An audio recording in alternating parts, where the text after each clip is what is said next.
gagawa tayo ng mogo-mogo inspired na drink. Yes, kayang-kayang gawin sa bahay dahil ang mga sangkap ay mabibili mo lang sa sari-sari store. And gagawa din tayo ng fruity soda gamit ang tang na juice. Kaya kung naghahanap ka ng madaling summer recipe, eto na. Kailangan mo lang ng ice, tang, soda at water. Ayan, so eto yung ating mga sangkap. So ang gagamitin natin ay powdered na juice, so sachet. Ito yung brand niya, Tang, pero pwedeng gumamit ng kahit anong brand, may mas mura nito. So, ang flavor natin ay meron tayong lychee, may strawberry tayo, meron tayong grapes, yan yung common. Naghanap ako ng buko flavor pero wala na ata. And then, mag-add tayo ng mango, 4 season, and mix na berries. Tapos, meron tayo ditong nata. Yung nata na kulay na ginagamit talaga ay puti. Pero, pwedeng gumamit ng kahit anong kulay. So, ngayon, ang gagamitin natin ay pula dahil ito lang yung available. And hindi lang water yung basta ilalagay natin sa ating mga juice na powder dahil gagamit din tayo ng soda. So, ito ay Sprite. And, syempre, kailangan natin ng yellow. So, ayan, mag-mix na tayo. Okay, so first flavor natin ay ang ating lychee or lychee. Tapos, lagyan natin ng water. Mix natin yan until ma-dissolve yung ating powder. So, okay, di ba 1 teaspoon lang yung ilagay natin sa lychee juice natin na powder? Gawin natin 2 teaspoon na. Mix. Kung okay lang sa inyo na 1 teaspoon lang yung juice, huwag yun ang dagdagan. Pero para sa akin, mas gusto ko na 2 teaspoon. Next ay ibuhos natin siya dito sa ating cup na may yellow. Okay. Ayan. Tapos ay maglagay tayo ng ating nata de coco.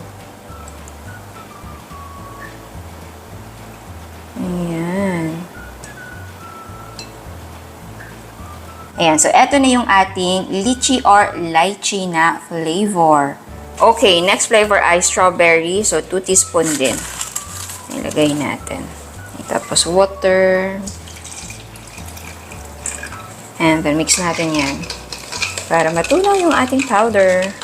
Ayan, pagkatunaw ay ibuhos na natin siya dito sa ating cup na may yellow.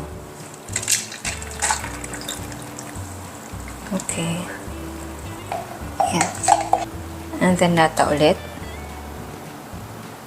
Hindi napansin yung nata natin dahil pula yung kulay. Okay, and then next yung ating grapes. 2 teaspoon din.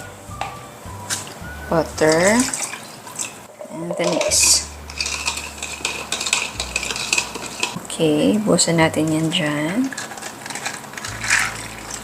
Tapos yung ating nata. Okay, next, mix berries. So, 2 teaspoon din. Water. And then, mix natin. Ang bango nito. So, lagyan natin yan.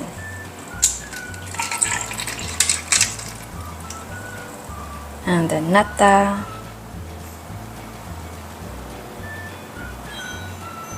Okay, may naisip ako. Combination tayo ng mango and strawberry. So, konti lang sigurong mango. Ayan. Tapos, strawberry. Okay. Lagyan natin ng water. And then, mix. So, yes, pwede kang mag-combination ng flavor. Mag-experiment ka. Pwede mong i-mix ang iba't ibang flavor ng juice. Gaya nito, mango and strawberry. Pwede yung pangalan mo dito, sunset blush. O, di ba? Tikman ko siya. Maganda rin combination. So, ayan. And then, nata. Okay. Okay, next ay yung para sa soda natin. So, lychee. 1 teaspoon. 1 teaspoon na muna. Kasi matamis yung ating Sprite. So, tikman muna natin. Ayan. Maglagay tayo ng konting Sprite na muna. Kung gusto nyo 7-Up, okay lang din. Tapos, mix natin yan. para matunaw yung ating juice. Tapos ibuhos natin yung ating lychee or lychee. Okay. Magdagdag tayo ng Sprite.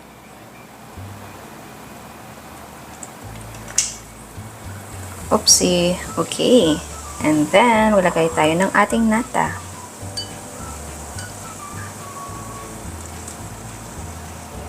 So, tikman nyo kung okay sa inyo na 1 teaspoon lang yung lychee powder na inilagay natin. Pero kung kulang, syempre, dagdagan nyo. Next ay strawberry. Okay. And then Sprite. Okay. Mix natin na mabuti. Pour natin yan. Okay. Tapos, dagdag tayo ng Sprite. Okay. Nata. Mas maganda kung may butas yung gagamitin nyo na spoon para hindi masali yung sabaw ng nata. Okay, next flavor. Combination tayo ulit. So, meron tayong 4 season. Tapos, lychee. Ayan. Okay. Lagyan natin ng Sprite.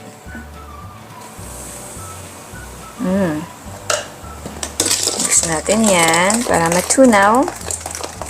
And ibuhos natin yan.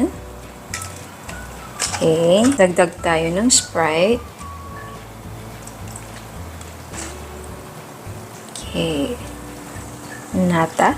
So, pwede mo itong pangalanan ng Lush, Lychee, Medley, or Tropical Harmony Fizz. Yan. Combination ng strawberry and 4 season natin. Okay, next combination ay mixed berries. Ayan. Sa measurement, kayo na mag-adjust ha kung gusto niyo na konti lang si mango or mas marami si mixed berries. Depende yan kung ano yung preferred nyo na lasa. So, kuha tayo ng konting soda natin para ma-mix lang natin siya. And eto siya. Kung hindi siya napuno, syempre, add ka ng konting Sprite or soda. Okay. And then, nata. So, ito naman ay pwede mong pangalanan ng Sunset Sparkle or Mango Berry Splash.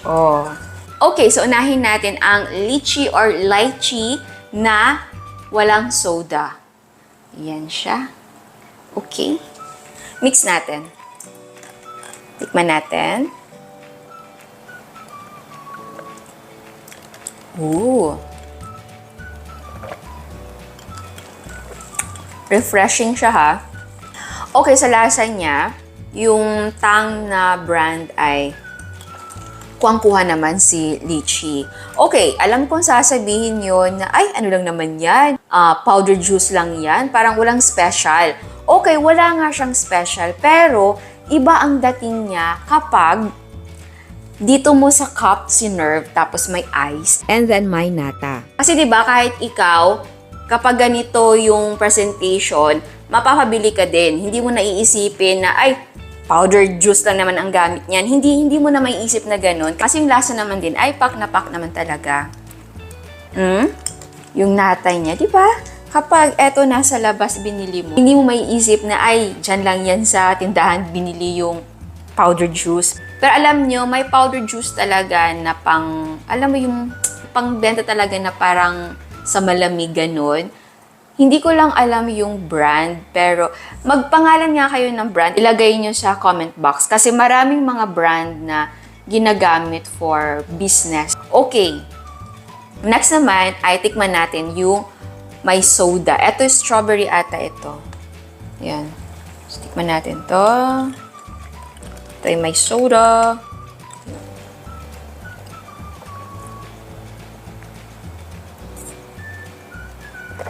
Oh my God.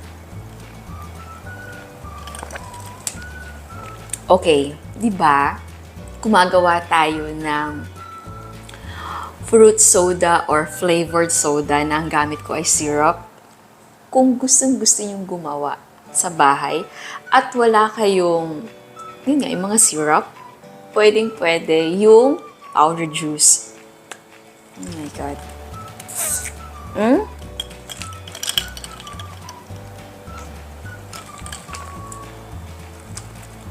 Bili ka ng Sprite, kahit yung maliit lang, yung mismo. Tapos lagyan nyo ng powdered na juice. O di ba kung gusto niya talang gumawa, ngayon na, punta ka lang ng tindahan, yung mismo na Sprite. Tapos bili ka ng powdered juice mo. O, instant, meron ka ng flavored na soda. Oh, sarap niya. Okay, 2 teaspoon ang inilagay ko dito. Kung feeling nyo na matapang si strawberry, start muna kayo ng 1 teaspoon. Ang spoon na ginagamit ko for measuring ay yung measuring spoon. Pero kung wala kayo naman ito, ay tatansyahin nyo gamit ang ordinary na spoon ninyo. Tingnan nyo lang ang quantity na nilalagay ko para matansya nyo. Okay, next, tikman natin yung combination na ginawa natin na mixed berries and mango. Ayan. So, nag-experiment tayo. Yun talaga yun. Pwede kang mag-experiment. So, again, kung meron kang mahanap na ibang brand ng powder juice, kasi meron, ang dami talaga. May cucumber and lemon, mga ganun. Or lemon na juice. Pwede mo siyang gawin na ganito. Hoy? Oo. Iba din. Ang sarap na combination niya. Iba. Hindi siya yung common. Oo. So, break ka mag-experiment talaga. Sa natin naman, yung nabili ko ay yung sa grocery lang. So, ito yung mga common na kita nyo na square. Pero, meron na kasi yung pangmaramihan din. Nasa jar nakalagay. Meron iba't ibang kulay, merong plain lang. Yun ay ginagamit din kapag nagbebenta ng fruit tea or milk tea, mga ganon. So, pwedeng yun na. Kung seseryosohin nyo talaga, kasi malaki yun, isang jar yun. Pero yun nga, kung gusto nyo pang bahay lang, pwede na yun nabibili na isang pack lang. Okay, natuwa talaga ako sa recipe natin ngayon dahil matagal ko nang alam na pwedeng gawin or pwedeng gamitin yung powder juice as flavoring. Gaya ng ginawa na natin before, tagal na talaga, gatas. Ang ginamit kong flavor doon ay powder juice. Tapos, ice candy. Alam ko din na pwede siyang gamitin sa ice cream. So, yes, gagawa tayo ng ice cream na ang panggamit ating flavor ay powder juice. Dahil affordable, madaling hanapin, kasi alam naman natin na gusto natin instant. Para hindi na rin tayo mahirapan sa paghahanap ng mga ingredients. So, ayan. Sana nagustuhan nyo ang recipe natin ngayon. Ciao! At sa mga hindi pa nakasubscribe, please subscribe sa ating YouTube channel and please click notification bell and please click all para ma-notify kayo sa lahat ng uploads. And please don't forget to like our Facebook page and follow us on Instagram. Thank you!